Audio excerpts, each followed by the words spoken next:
Film की शुरुआत में एक नोट के जरिए बताया जाता है कि यूनिवर्स के सेंटर में एक टावर है जो इंसानों को बुरी शक्तियों से बचाता है। पर कहा जाता है कि उस टावर को बच्चों की दिमाग की शक्तियों से तोड़ा जा सकता है, जिसके बाद हम किसी रहस्यमय जगह पर कुछ बच्चों को खेलते हुए देखते हैं, जहाँ कुछ अजीब तरह से दिखने वाले लोग जिनके गर्दन पर किसी तरह का निशान होता है, साथ ही उनकी हरकतें भी अजीब होती है। वो सभी उन बच्चों पर निगरानी रखे होते हैं। दरअसल ये अजीब दिखने वाले इंसान नहीं बल्कि क्रीचर्स हैं, जिन्होंने अपने आप को छुपाने के लिए इंसानों की स्किन लगा ली है। और तभी अचानक कुछ बच्चों के हाथ पर लगे डिवाइस में अलार्म बजने लगता है, जिससे सभी घबरा जाते हैं और तुरंत एक लैब के अंदर जाते हैं, जहां वो सारे क्रीचर्स उनकी दिमाग की शक्तियों का प्रयोग करके उसी टावर पर हमला करते हैं, जिससे टावर का कुछ हिस्सा टूट जाता है और उसके टूटते ही पृथ्वी पर भूकंप आने लगता है, जिससे जेक नाम का लड़का उठ जाता है। दरअसल हमने अभी जो भी देखा, जेक वो सारी चीजें हमेशा अपने सपने में देखता है और उस सपने को देखने के बाद वो उसकी स्केच बना लेता है ताकि वो उसे भूल ना जाए। उसने अपने सपने के बारे में अपनी माँ को भी बताया, पर उन्होंने उस पर विश्वास ना करते हुए साइकियाट्रिस्ट से उसका सेशन शुरू करवा दिया। अब जेक साइकियाट्रिस्ट से मिलकर उससे कहता है कि मुझे अभी भी सपने आते हैं, जिस पर साइकियाट्रिस्ट सवाल करता है कि क्या तुम अपनी नींद पूरी कर रहे हो जैसा मैंने तुम्हें करने को कहा था, क्योंकि तुम्हारे पिता की एक दुर्घटना में मृत्यु हो चुकी है और तुम्हारे अडॉप्टेड पिता तुम्हें इतना पसंद नहीं करते, जिसका तुम्हारे दिमाग पर बुरा असर हुआ है, इसी कारण तुम्हें ऐसे सपने आते हैं। जिस पर जेक उसे हाँ में जवाब देकर वहाँ से बस स्टॉप के पास आ जाता है, जहाँ अब उसे एक आदमी दिखाई देता है जो कि उसके सपने में दिखाई देने वालों में से एक है। और फिर तभी एक गरीब इंसान आकर जेक को चेतावनी देता है कि उनकी नजर तुम पर है, तुम बच कर रहना वरना वो तुम्हें ले जाएंगे।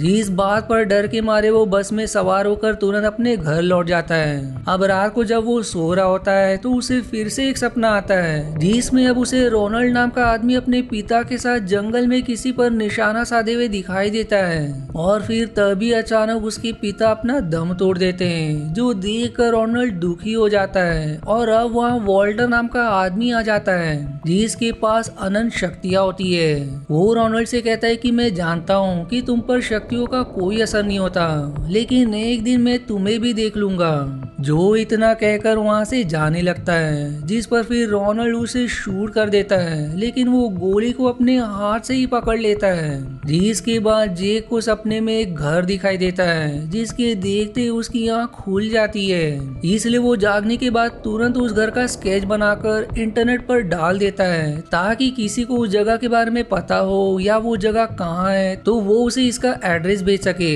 अब इसके बाद घर में जेक को लेने सोशल सर्विस से दो लोग आते हैं, लेकिन जेक उनकी हरकत और गर्दन पर निशान देखकर समझ जाता है कि ये वही लोग हैं जो टावर तोड़ना चाहते हैं। इसलिए वो उन्हें मना करके अपने कमरे में आ जाता है, पर उसकी माँ उसे समझाती है और सोशल सर्विस वालों के साथ जाने को कहती है।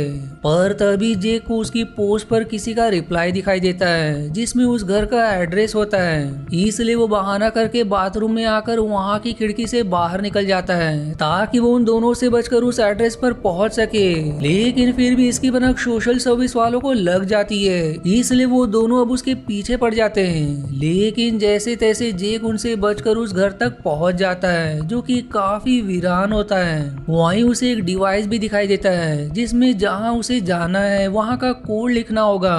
और जैसे ही वो अपने सपने वाली जगह का कोड डालता है तो वहां एक पोर्टल खुल जाता है, जिसे देखकर वो एकदम दंग रह जाता है। पर पोर्टल के अंदर जाने से उसे डर लग रहा था, पर तभी अचानक घर की सारी लकड़ियां टूटकर उसे अपने अंदर जकड़ लेती है। और फिर बड़ी मशक्कत के बाद जेक उन लकड़ियों से आजाद होता है, जिनसे पीछा छुड़ाने के बाद वो तुरंत उस पोर्टल के अंदर चला जाता है, ताकि लकड़ियां फिर से उसे जकड़ ना ले। और जैसे ही वो पोर्टल के बाहर आता है तो पोर्टल अपने आप ही बंद हो जाता है। इधर वॉल्टर अपने बेस पर आता है, जहाँ एक लड़की उसे बताती है कि पृथ्वी पर बने पुराने पोर्टल से कोई यहाँ घुस आया है, जो सुनकर वॉल्टर हैरान हो जाता है, इसलिए तुरंत पृथ्वी के लिए निकल जाता है। दूसरी तरफ जेक को आगे बढ़ते हुए एक पानी की बोतल दिखाई देती है और प्यास लगी होने के कारण वो पूरा पानी ही पी जाता है। पर तभी वहाँ रोनाल्ड आकर उस पर गन तान देता है, जिससे जेक एकदम घबरा जाता है। रोनाल्ड उससे सवाल करता है कि तुम कौन हो और यहाँ कैसे आए, जिसके जवाब में जेक कहता है कि मैं सपनों के जरिए यहाँ तक पहुँचा हूँ और मैंने तुम्हें भी अपने सपने में देखा था। जिस बात को साबित करने के लिए वो उसे अपना स्केचेस दिखाता है और फिर एक स्केच में वॉल्टर को देख रोनाल्ड जेक से सवाल करता है कि जिस जगह का स्केच तुमने बनाया है क्या तुम्हें लगता है कि ये वही रहता होगा, जिस पर जेक हाँ में जवाब देता है, जो सुनकर रोनाल्ड हैरान हो जाता है। और अब वो उसे कहता है कि जंगल के बीच एक छोटा गांव है जहाँ एक साइकिक रहती है, वो तुम्हारे सपने को पढ़कर मुझे वॉल्टर की लोकेशन बता सकती है, इसलिए तुम मेरे साथ चलो। जिस पर जेक उसके साथ चलने के लिए मान जाता है। इधर वॉल्टर पृथ्वी पर बने उसी पुराने घर पर आता है जहाँ उसे एक लकड़ी के टुकड़े पर खून लगा मिलता है, जिसे लेकर वो पृथ्वी पर बने क्रीचर के बेस पर आता है, जहाँ एक क्रीचर उस खून को टेस्ट करके बताता है कि ये खून इंसान का है, जिसके दिमाग में बहुत शक्ति है, जो जानकर वॉल्टर हैरान और वहीं खुश भी हो जाता है। दूसरी तरफ रोनाल्ड और जेक बातें कर रहे होते हैं, जहाँ रोनाल्ड उससे कहता है कि हमारे यूनिवर्स के बीच में एक टावर है जो पूरे यूनिवर्स को सुरक्षा प्रदान करती है उन क्रीचर से जो यूनिवर्स के बाहर अंधेरे में रहते हैं। इसलिए वॉल्टर इस टावर को तोड़ना चाहता है ताकि वहां से क्रीचर आसानी से यूनिवर्स में आ सके, पर मैं वॉल्टर को रोककर उस टावर को टूटने से बचाना चाहता हूँ। मैं दरअसल एक बंदूकबाज यानी कि गनमैन हूँ जिसका निशाना आज तक नहीं चूका और मुझ जैसे और भी आ चुके हैं जो वॉल्टर को रोकना चाहते थे, लेकिन सभी को उसने मार गिराया और अब बस मैं ही बचा हूँ। इसलिए वो मुझे भी खत्म करना चाहता है ताकि वो आसानी से टावर को तोड़ सके, पर मैं ऐसा होने नहीं दूंगा। अब रात को जब वो दोनों सो रहे होते हैं कि तभी जेक को उसके असली पिता की आवाज सुनाई देती है, जिसे सुनकर वो उस आवाज का पीछा करने लगता है। वहीं रोनाल्ड को सपने में वॉल्टर दिखाई देता है जो उससे कहता है कि मैं जेक को मार दूंगा, जो देखकर रोनाल्ड की आंख खुल जाती है, जहां अब जेक उसे कहीं दिखाई नहीं देता। इसलिए अब वो तुरंत उसे इधर उधर ढूंढने लगता है, जो भाग्य से उसे जंगल के बीच दिखाई देता है, जहाँ जेक को उसके पिता अपने पास बुला रहे होते हैं। और जैसे ही वो उनका हाथ पकड़ता है वो उसे अपने साथ ले जाने लगते हैं, लेकिन समय रहते रोनाल्ड उसे शूट कर देता है, जिससे वो काफी भयानक क्रीचर बनकर गायब हो जाते हैं। जिसके बाद वो जेक को समझाता है कि इन सब पर विश्वास मत करना, ये बस एक छलावा है। और तभी ये क्रीचर रोनाल्ड पर हमला करके उसे पेड़ से बांध देता है, जिससे उसकी गन नीचे गिर जाती है। और जेक जैसे उसे उठाने जाता है, क्रीचर उस पर हमला करने उसकी तरफ बढ़ता है, इसलिए जेक उससे बचकर वहां से भागने लगता है। और तब तक भाग्य से रोनाल्ड खुद को छुड़ाकर उस क्रीचर को मार डालता है। इधर पृथ्वी पर वॉल्टर जेक के घर आ जाता है, जहाँ वो उसकी एडॉप्टेड पिता को मारकर उसकी माँ को पोसेस कर लेता है और फिर उसके दिमाग से जेक के सारे स्केच देख लेता है। दूसरी तरफ रोनाल्ड और जेक उसी गांव में आ जाते हैं, जहां रोनाल्ड साइकिक्स को वही स्केच दिखाता है, जिसे देखकर वो जेक से कुछ बातें करके उसके सारे सपनों को अपनी शक्तियों से देखने लगती है। जिसकी बात वो रोनाल्ड से कहती कि अगर तुम्हें वॉल्टर के पास जाना है तो उसके ठिकाने वाले पोर्टल से तुम वहां जा सकते हो जो कि पृथ्वी पर है, और अगर तुम चाहो तो हमारे पास एक पोर्टल है जिससे हम तुम्हें पृथ्वी पर भेज सकते हैं। जो सुनकर रोनाल्ड मान जाता है, इसलिए अब सारे गांव वाले उनके पास रखे पोर्टल को चालू करने की तैयारी करने में लग जाते हैं ताकि वो रोनाल्ड और जेक को पृथ्वी पर भेज सके। पर तभी गांव में कुछ क्रीचर्स हमला कर देते हैं जिन्हें वॉल्टर ने जेक को लाने भेजा होता है, और इसीलिए रोनाल्ड तुरंत जेक को छिप जाने को कहता है और फिर खुद उन क्रीचर से लड़ने लगता है। लेकिन जंगल वाले क्रीचर्स के हमले के कारण रोनाल्ड काफी कमजोर हो गया होता है, जिससे क्रीचर जेक को घसीट कर अपने साथ ले जाने लगता है। लेकिन रोनाल्ड ठहरा बंदूकबाज, वो एकदम शांति से जेक की आवाज सुनकर ऐसा निशाना लगाता है कि उसकी गोली काफी दूर से जो क्रीचर जेक को ले जा रहा था उसे जा लगती है, जिससे वो वहीं ढेर हो जाता है और जेक तुरंत रोनाल्ड के पास आ जाता है। अब वो दोनों पोर्टल के जरिए पृथ्वी पर जाने लगते हैं, पर जाते जाते साइकिक जेक से कहती कि अपनी शक्तियों का कम प्रयोग करना वरना वो तुम्हें ढूंढ लेगा। जिसके बाद जेक और रोनाल्ड पृथ्वी पर आ जाते हैं और इधर वॉल्टर उसी गांव में आता है जहां वो साइकी को अपनी शक्तियों से तकलीफ देकर उससे जेक के बारे में पूछता है, जिस पर अंत में वो उसे मजबूरन बता देती है। लेकिन फिर भी वॉल्टर उसे मारकर वहां से चला जाता है। वहीं पृथ्वी पर जेक और रोनाल्ड उसी गरीब के पास आते हैं जिसने जेक को चेतावनी दी थी। जेक अब उससे सवाल करता है कि क्या तुम्हें उन क्रीचर्स के ठिकाने के बारे में पता है, जिस पर वो कहता है कि बचपन में क्रीचर्स मुझे उठाकर ले गए थे और उन्होंने मेरी सारी शक्तियां को खत्म करके मुझे पागल बनाकर यहाँ भेज दिया, पर मैं उनके ठिकाने का लोकेशन भूल गया। इसलिए अब जेक उसके दिमाग को पढ़कर ठिकाने की लोकेशन निकाल लेता है। जिसके बाद जेक अपने घर पर आ जाता है जहां उसे उसके अडॉप्टेड पिता मृत दिखाई देते हैं। वहीं उसकी माँ को भी वॉल्टर ने जला दिया होता है। इसलिए अब जेक तुरंत अपनी शक्तियों से सारी चीजें देखने लगता है कि उसकी माँ के साथ क्या हुआ।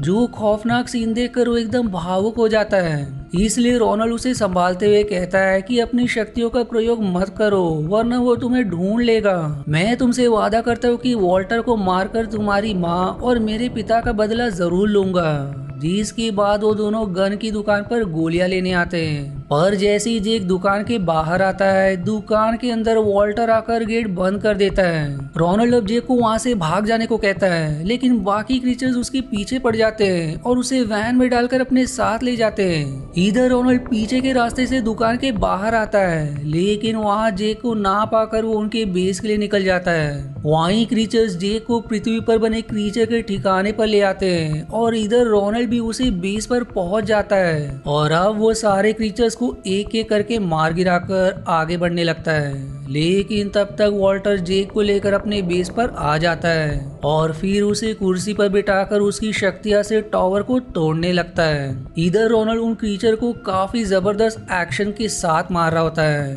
और वहीं वॉल्टर के बेस पर उसकी साइंटिस्ट को कुछ गड़बड़ी का आभास होता है। इसलिए वो सभी वॉल्टर से कहते कि सारी मशीन पीछे की तरफ चल रही है, लगता है कि कोई पोर्टल खोलने की कोशिश कर रहा है। तब वॉल्टर कहता है कि मैं जानता हूँ कि ये काम जेक कर रहा है और वो उसे धमकाते हुए कहते हैं कि तुम्हारे भाग में लिखा है इस टावर को तोड़ना और वो तो तुम्हें करना ही होगा।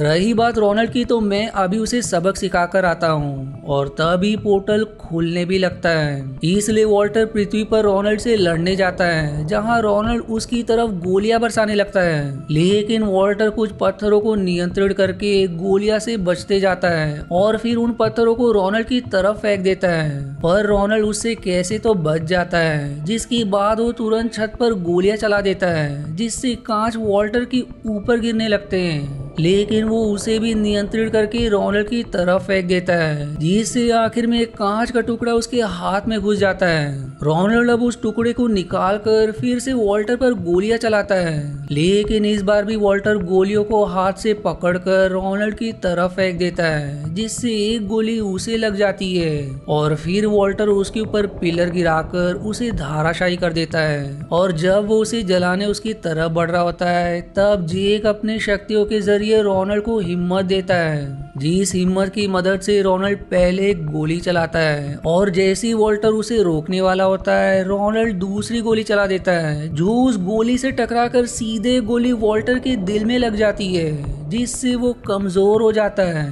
और अब उसका फायदा उठाकर रोनाल्ड उस पर गोलियों की बारिश करके उसे अंत में मार गिराता है, जिसके बाद वो मशीन पर गोली चलाकर जेक को छुड़ा देता है और उस मशीन को भी बर्बाद कर देता है, जिससे टावर बच जाता है और फिर सारी चीजें शांत हो जाती है। अब मूवी के आखिरी सीन में रोनाल्ड जेक से कहता है कि मैं वापस अपनी दुनिया में जा रहा हूँ, क्या तुम मेरे साथ आना पसंद करोगे? जिस पर वो खुशी से हाँ में जवाब देता है और फिर वो दोनों पोर्टल के जरिए रोनाल्ड की दुनिया में चले जाते हैं और इसी मिक्स फीलिंग के साथ ये मूवी यहीं समाप्त हो जाती है। आशा है आपको मेरी एक्सप्लेनेशन पसंद आई। यदि हाँ तो प्लीज वीडियो को लाइक करना और चैनल को सब्सक्राइब करके सपोर्ट करना ना भूलें। मिलते हैं अगले एक्सप्लेनेशन वीडियो में, तब तक के लिए धन्यवाद दोस्तों।